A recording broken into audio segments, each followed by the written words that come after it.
From hiding apps to changing your icon colors or even the 2 lock screen toggles, there are tons of home and lock screen customization features in iOS 18. And so in this video, we're going to go through what's new and how to make those changes in iOS 18.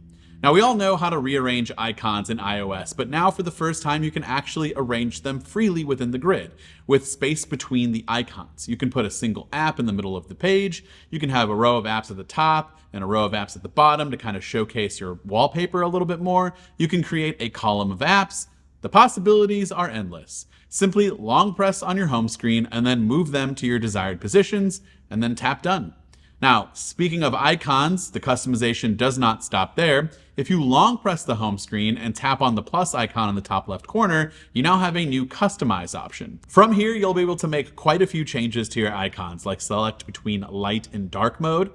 Dark mode is probably one of my new favorite options here. You can also select tinted, where you can take darker icons and select the different shade of color for each one of the apps on your phone. And there's also a color picker icon so that you can match your icon's colors to your wallpaper.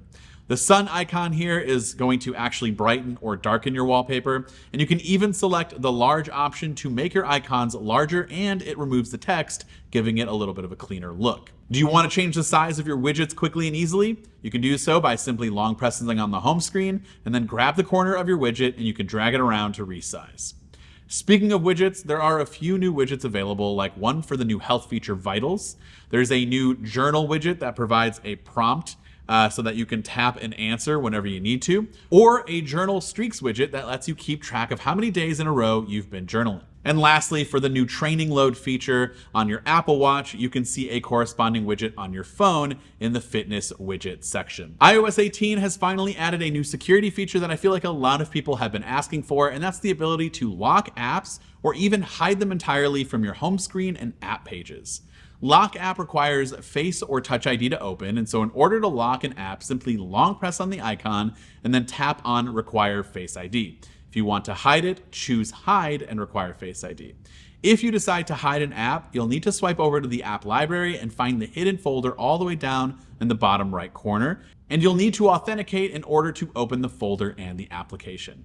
If you wish to remove the app from the hidden folder, long press and choose Don't Require Face ID. Now, as far as the lock screen goes for iOS, the marquee feature, in my opinion, goes to the ability to finally change out your lock screen quick buttons to any of the quick controls that are found in Control Center. To do this, simply long press on the lock screen, select Customize, then tap on the lock screen, and then at the bottom here, you'll see a minus icon next to each one of the toggles, and you'll remove the apps that are already there, which will most likely be the flashlight and the camera app. And then simply tap on the plus button to add any of the Control Center toggles like shortcuts, dark mode, alarm, translate, and in the future, third-party developers can add options for users to use in the Control Center and on these lock screen quick buttons. Lastly, there's a new rainbow color option for the lock screen clock and a few new different wallpapers in different colors like pink, yellow, purple, and you'll have matching darker colored swoops to go along with it. These will also have a light mode and a dark mode shade customized by Apple, with the dark mode featuring a background glow for the darker part of the design. Those are the iOS 18 lock and home screen changes coming to your iPhone later this fall, or you can test it out right now by downloading the public beta. Also, be sure to subscribe so you don't miss more of these feature deep dive videos, and of course, be sure to like this video if you found it helpful or interesting. This is Dan with MacRumors. Thanks so much for watching, and I look forward to seeing you all in the next video.